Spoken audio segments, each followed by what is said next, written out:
All right, so today we're going to talk about factors and greatest common factors.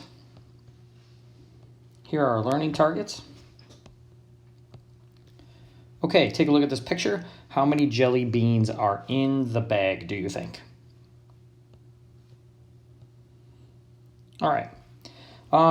So we're going to talk about something called prime factorization and how to use it to find a greatest common factor.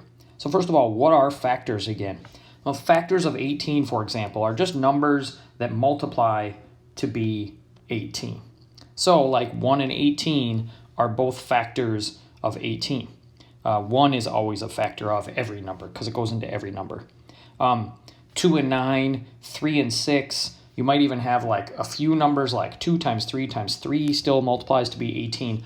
All of these numbers, 2, 9, 3, 6, 1, 18, all of those are factors of 18. They multiply, they can be multiplied to get 18. Okay, so we're also going to talk about prime numbers. And a prime number, if you remember, is a number that has exactly two factors. So only itself and 1. Okay. A quick reminder that 1 is not a prime number because if you break that apart, 1 times 1 is 1, and that's only one factor. It has to have two factors since 1 is the same thing. 1 is not a prime factor, so keep that in mind. So think about, is 2 a prime number? Yes, because the only two numbers that multiply to be 2 are 1 times 2. Okay, so that's a prime number. Also, it's the only even prime number. After this, all even numbers are not prime. How about 3? Well, yes, because only 1 times 3 can give me 3. There are no other factors. What about 4? Well, 1 times 4, but also 2 times 2, so no. And again, all even numbers after 2 are not going to be prime, so no, not 4. What about 5? Yes, only 1 times 5. 6, no, because 2 times 3. 7, yes. 8, no, it's even, so 2 goes in there. How about 9? No, because 1 and 9, but also 3 and 3, so not there. 10, no. 11, yes. So this is what we mean by a prime number. The only factors it has are itself and 1. And here are all the prime numbers up to 100. I put this in a document in Schoology in our folder, so you can use that as a reference. Also, there's a multiplication chart that goes up to 15 that you might find handy when we are doing factorization. If you get stuck at all, pull that up and use it as a reference. Okay, factorizations of 12. So you can break apart. Here are some numbers that multiply to be 12, like 1 and 12, 2 and 6, 3 and 4, or 1 times 4 times 3. All those are factorizations of 12. Prime factorization is breaking apart a number using only prime numbers as factors. So this one that's circled here, 2 is a prime number, and so is 3. So this is broken apart to get 12, but it's only using prime numbers, namely 2 and 3 to get there. So how does this work? I could do this with like 56, for example. So what I do is I just start with two numbers, any two numbers that multiplied to be 56. In this case, I did 8 and 7. Once I get a prime number, I circle it and I stop on that branch. So you'll notice here 7 is a prime number, so I stopped, okay? And I circled it. 8 is not a prime number, so I continue to break that down using any factors of 8. So 2 and 4 in this case. 1 and 8 is not going to be super beneficial to you. So 2 and 4. So then 2 is a prime number, so I circled that. And then I broke apart 4. And I said 2 times 2. And so now those are, once you get to every branch has a circle at the end, you've now done prime factorization. And then what you're going to do is write all the numbers that are circled just in order from smallest to biggest. So I wrote 2 times 2 times 2 times 7. Okay, so this is called prime factorization. And we're going to learn how to do this so that we can use it to help us find the greatest common factor. Okay, so here's how it goes. Let's try a couple. So again, start with any pair that you want, that you know multiplies to be 40. It does not matter which one you choose. I'm just going to say, how about 4 and 10? If you did 5 and 8, that would work. If you did 2 and 20, it doesn't matter. You'll get the same answer. So I'm going to just keep going on 4. I'm going to break apart this branch until I get to a prime number. 2 is prime. Once you get to a prime number, circle it, and you can stop. Okay, so now 10. 2 and 5. 5 is also prime, so I am done there. I'm going to write my answer now from smallest to biggest. So this would be 2 times 2 times 2 times 5. If I multiply that, that would give me 40. So that is called the prime factorization of 40. And that's how that works. So hopefully that makes some sense. And again, just pick any two numbers that multiply. You don't want to use 1 and like 33. That's not going to, you're just going to have to break apart 33 again. So here I would say, oh, 3 and 11. Oh, let's see. 3 is a prime number. So is 11. So I'm done already. 3 times 11. And again, just numerical order, smallest to biggest. So sometimes it's pretty easy like that one. And other times you might have to do a little more work. Well, what goes into the 98? You might not know that off the top of your head. So if it's even, you know that 2 goes in there, right? So I'm going to say 2. I know 2 goes in there, but 2 times what is 98? Well, use your calculator if you're not sure. So pull it up and just go 98 divided by, I need to know what it multiplies. So 98 divided by 2 is 49. Okay, so 2 times 49 gives me 98. So this is 49. All right, now 2 is prime, so I can stop there. I can break apart. What numbers multiply to be 49? 7. Okay, and 7. Those are both prime. So now my answer would be 2 times 7 times 7. Okay, make sure you're putting the dots in between there. And that's how prime factorization works. Let's do one more that's kind of weird here, this one. Okay. So 19. What numbers multiply to be 19? Well, you probably can't think of any. The only ones that really do are 1 and 19. And that's because 19 is a prime number already.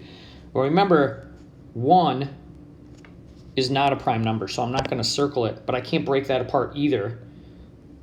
So I can only circle 19. This is a prime number already. That's as far as I can go. So that's kind of a weird one. So then when I write prime factorization, I'm just going to only write 19. And that's the only time you'll have one of your numbers not circled is if it's 1, okay? And the other one's prime. So kind of weird. But just keep that in mind in case you run across that. All right. Factors of 12 and 32 I wrote down here.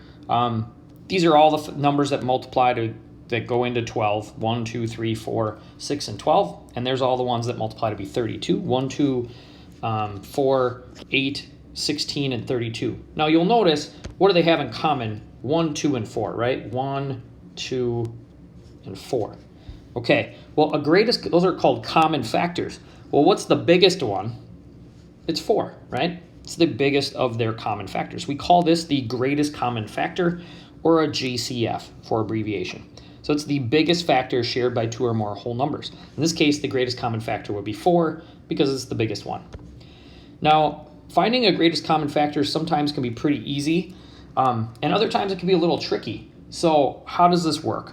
Well, we're going to use prime factorization to do this. If you're good at doing this in your head, wonderful, but this is a nice method that works. So what you want to do is just break this apart, prime factorization. 3, 4, 2, and 2.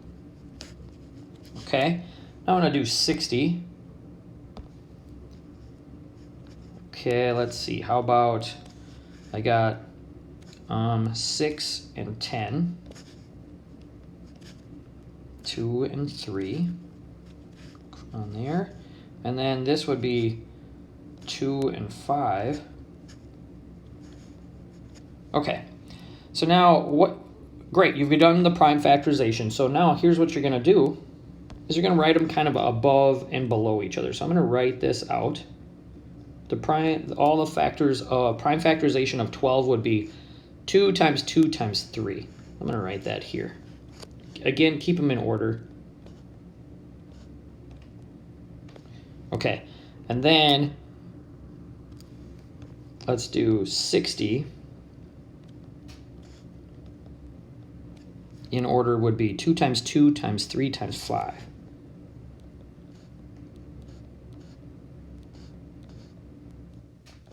Okay. Now, you're going to look for common factors. You're going to circle them. They don't have to be lined up. These ones happen to line up, but they don't have to line up. So just anything that is in common, you're going to just do in pairs. So in this case, it would be 2 and 2, another pair, and then the 3s. Again, these happen to line up. They don't always have to. All you're going to do is write down the number that they have in common. So this is 2, this is 2, and this is 3. And you're going to just multiply them together. Okay? So 2 times 2 times 3, that is my greatest common factor, or my GCF. So my GCF would be 2 times 2 times 3 is 12. This is the biggest number that goes into 12 and 60. Okay? Now, if you know that in your head, wonderful, but this is a great way to do GCFs if you get stuck. And sometimes they get a little trickier. So how does this work if I have now variables in there? Well, it's not much different. Let's just kind of take a look. We'll start with 15, and I'm just going to use the regular number first. So 3 and 5. Well, that was kind of nice. Okay, and then let's do 9. Well, that's 3 and 3. Okay, so now after you do the regular numbers and do the prime factorization of that, now what you want to do is incorporate the variables. Okay, so we know that 15x squared, well, 15 is 3 times 5, but now I have x to the third. I don't want to forget this, so I'm going to have to incorporate that. What does that mean? Well, that's x times x times x. Okay, some issues with my dots here. All right, there we go. Now, let's do 9, but it's 9x squared. So I'm going to write 9x squared, okay, is 3 times 3 times x times x. Okay, now I'm going to circle stuff that they have in common. Again, they don't have to line up. You just want to circle anything that any pairs that they have in common. I got a 3 here. These happen to line up. I got an x and I got an x. So you're just going to bring, what number is this? It's just 3. What is this? X. X. Okay, now you're going to multiply those together. That gives you your GCF. So my GCF would be 3x squared. This would be the biggest thing that they have in common right here is 3x squared. Okay. Hopefully that's making some sense. Let's try another one just to see if you're on the right track and you're understanding what's happening here. Okay, so let's do 27. Break it apart. I get 3 and 9, and then 3 and 3. Prime numbers, so I can stop. All right, and then 9. I got 9 again, huh? Okay, so 3 times 3. That one wasn't too bad. Okay, now I'm going to write these over here. Let's do 27x to the third will give me is 3 times 3 times 3 times x times x times x. Okay. 9 x to the 5th y squared. I might have to write this kind of smaller. Okay, 9 is 3 times 3. X to the 5th would be x times x times x times x times x. And then y squared would be y times y. Okay, now I want to circle anything that they have in common. Again, they don't really have to line up, so don't worry about that. So let's see, I've got that 3, that 3, and then any, let's see, they have, okay, I don't really care where they go necessarily, as long as they just circle any pairs that they have in common there. So I have that x, and sort of that one. Okay, so now I'm going to bring these down. What do I have? Okay, so I got a 3, I got a 3, I got an x, I got an x, and another x. Okay, so what do they have in common? My GCF then. Greatest common factor would be 3 times 3 is 9, x to the 3rd. This is my GCF. Okay, and that's how that works to find your greatest common factor for pairs of numbers. Occasionally you're going to run across this where you factor this, like this one, 7, 1, and 7. 7's already a prime number. I do 8, and then I write this, and I go over here, and I look at this, and I go, what do they have in common? Nothing. They don't have anything in common.